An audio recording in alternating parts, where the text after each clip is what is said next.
How's it going, Louisville? Thank you. Thank you. Thank you. Thank you, Louisville.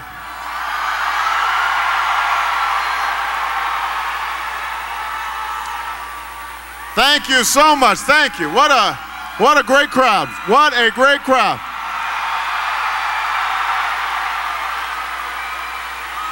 Thank you. Thank you. A couple of thank yous that I've got to say. First of all, I love you back. Thank you. The fierce urgency of now.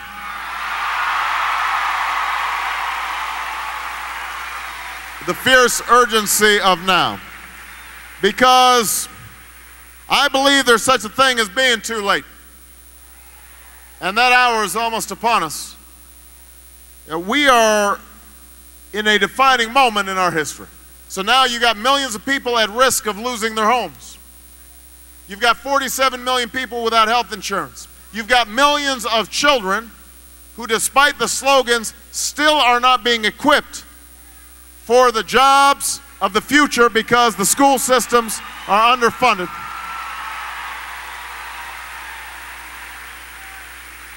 So, in such circumstances, I decided we couldn't afford to wait. We can't wait to fix our schools. We can't wait to fix our healthcare system. We can't wait to bring back good jobs at good wages to Louisville. We can't wait to bring this war in Iraq to a close. We can't wait. And that's why I'm running for President of the United States of America.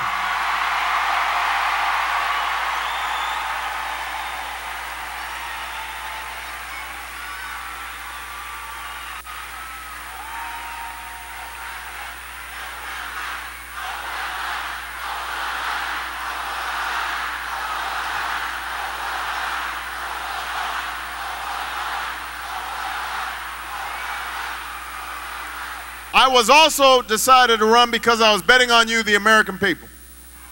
Because I was convinced that people were tired of a politics that's all about tearing each other down. People wanted a politics that was about lifting the country up.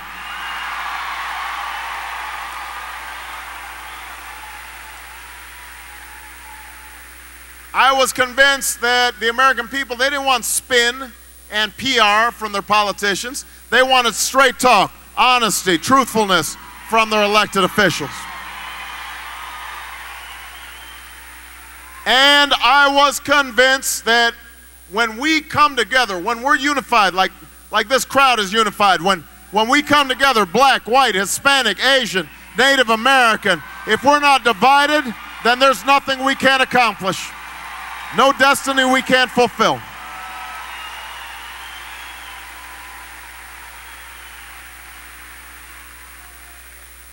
That was the bet I was making 15 months ago, and I'm here to report back to you, Louisville, that my bet has paid off. My faith has been vindicated because after talking to hundreds of thousands of people and shaking hundreds of thousands of hands and kissing hundreds of babies all across America, what they are telling me is that they are ready for change. They want something new. They are ready to turn the page and write a new chapter in American history. We are seeing record registrations, record turnouts. Everybody's engaged, everybody's motivated, and that's going to serve Democrats well in November. We want high turnout. We want everybody excited. We want everybody motivated. Whatever differences between myself and Senator Clinton, she is a capable, smart, hardworking, intelligent candidate. She has served this country well. And whatever the differences between myself and her, they pale in comparison to the differences that we've got with George W. Bush. George Bush You know, his name won't be on the ballot in November, and we're all happy about that.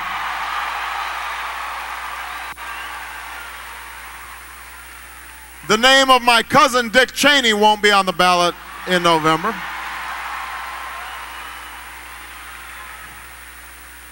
So that was really embarrassing when that news came out.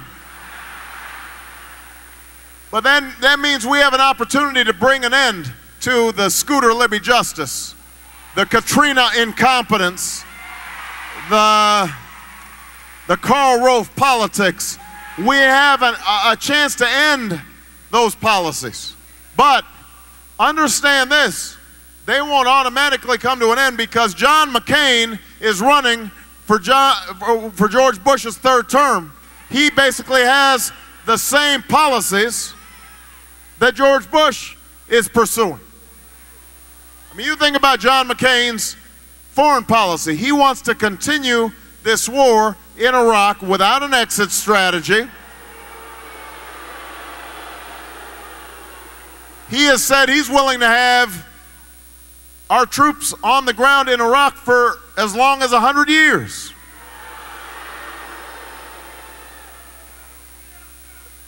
I disagree with him because I believe we've been distracted from fighting Al-Qaeda. We've spent hundreds of billions, soon trillions of dollars in Iraq. It has not made us more safe. We've lost thousands of lives. That's why I opposed this war in 2002.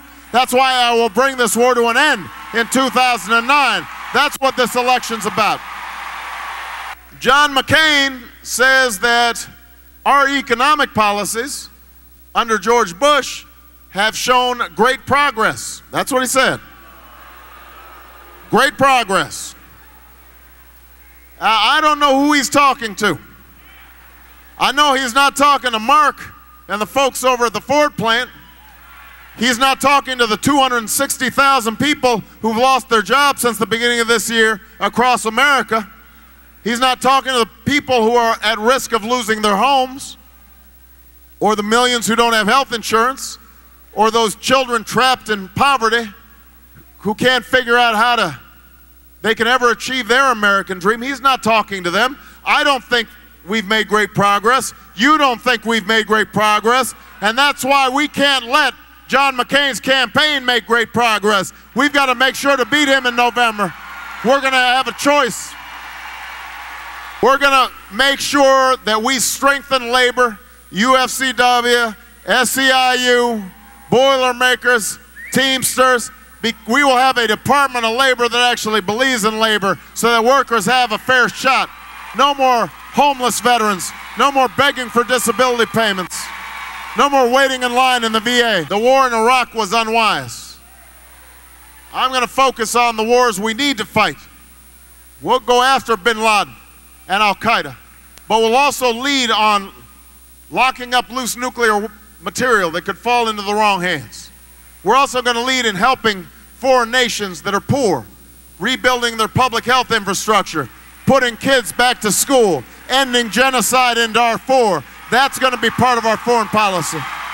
And I want America once again to be a beacon of freedom where everybody says, America, that flag represents rule of law and due process. And that's why we're going to close Guantanamo and restore habeas corpus.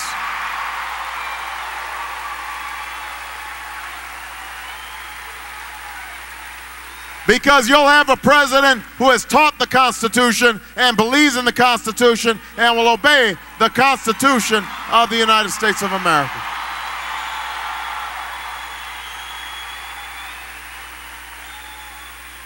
Our parents and our grandparents fighting for the American dream, that's what this election's about. That's the choice we have in November. That's why I need your help. And if you'll vote for me, Kentucky, on May 20th, then we'll win this nomination and we will win this general election, and you and I together will change this country and change the world. God bless you, everybody. Thank you. God bless America. Thank you.